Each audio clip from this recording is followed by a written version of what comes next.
Bienvenidos a mi canal, mi nombre es Adriana Chilito y en el informe de hoy vamos a hablar por qué es tan difícil llevar a un policía y condenarlo en Estados Unidos. Vamos a tener todos los detalles y un analista nos va a poner en contexto. Para que nos cuente y nos haga contexto de qué es lo que está sucediendo en Estados Unidos. Shamil, gracias por estar con nosotros en Hoy en el Mundo.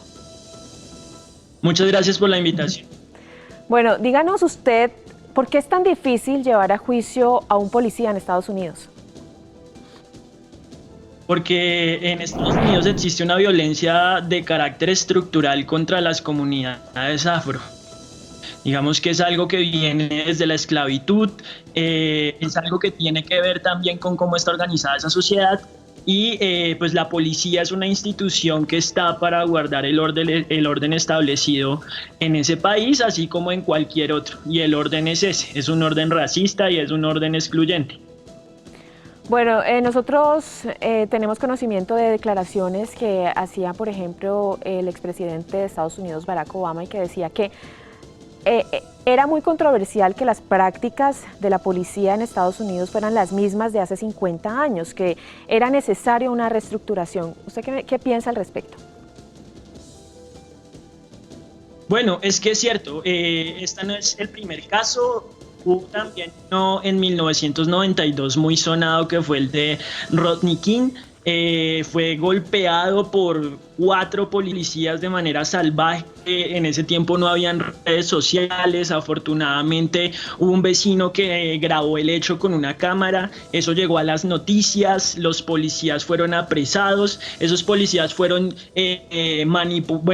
manipularon el sistema y los trasladaron a un jurado de gente predominantemente blanca, de un barrio, de una ciudad que era sobre todo de policías, y los policías fueron exonerados. Digamos que es algo sistemático, es algo que tiene que ver ante todo con que Estados Unidos es una sociedad profundamente racista, y el racismo no tiene nada que ver con que ya hubiera un presidente negro, no, sino con los niveles de exclusión de esa comunidad. Los afrodescendientes en Estados Unidos son solo el 13% de la población, por ejemplo, y son casi el 40% de la población carcelaria en el país con el mayor número de presos en el mundo. Y eso pues es algo que se repite en los niveles de escolaridad, en el ingreso anual. Es algo sistemático y es algo que se expresa también en la policía. ¿Cómo puede empezar la sociedad en Estados Unidos a cambiar esa cultura y ese pensamiento para evitar que estas situaciones sigan sucediendo?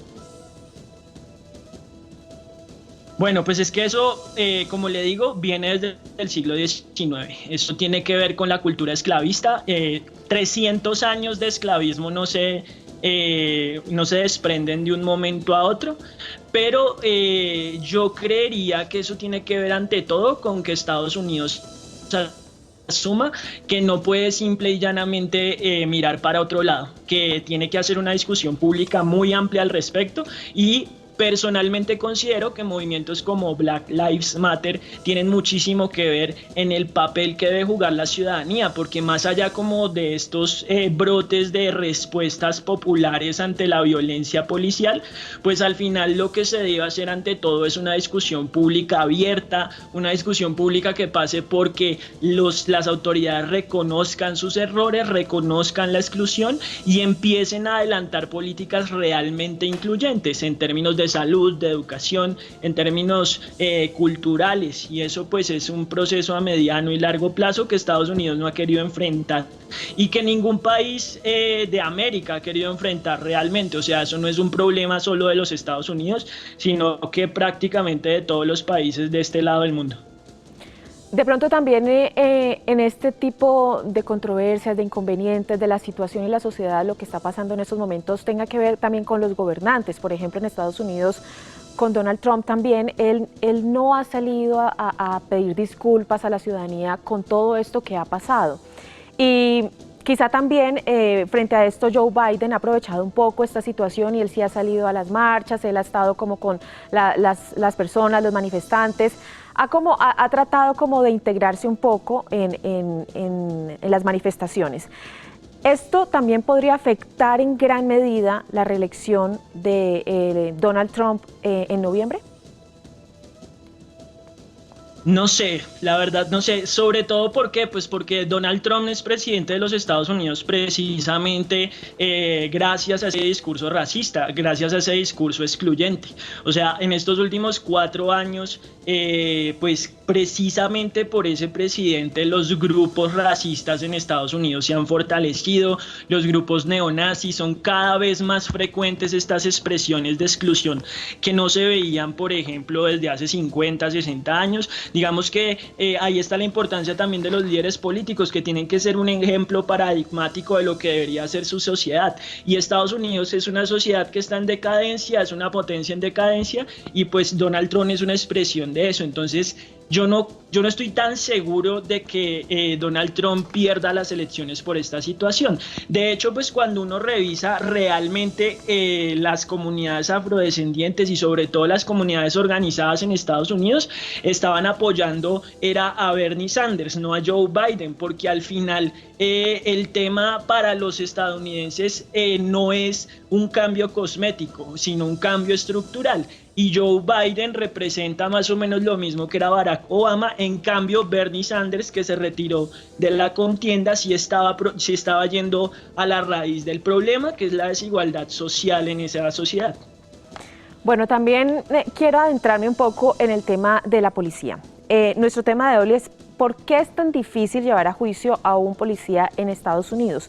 Entonces quiero que analicemos como qué es lo que pasa en la justicia norteamericana, porque ellos protegen mucho a sus uniformados, especialmente pues como ya vemos a la policía. Tengo un dato y es que desde 2014 solo 35 oficiales han sido condenados por un crimen en Estados Unidos y principalmente por homicidio u homicidio involuntario.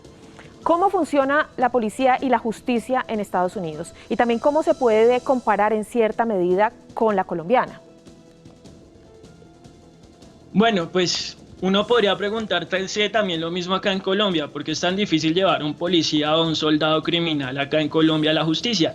Digamos que como estas instituciones son las que guardan el orden establecido y el orden es excluyente, pues entonces son instituciones que son protegidas por el mismo sistema. Y en Estados Unidos eso cómo se replica.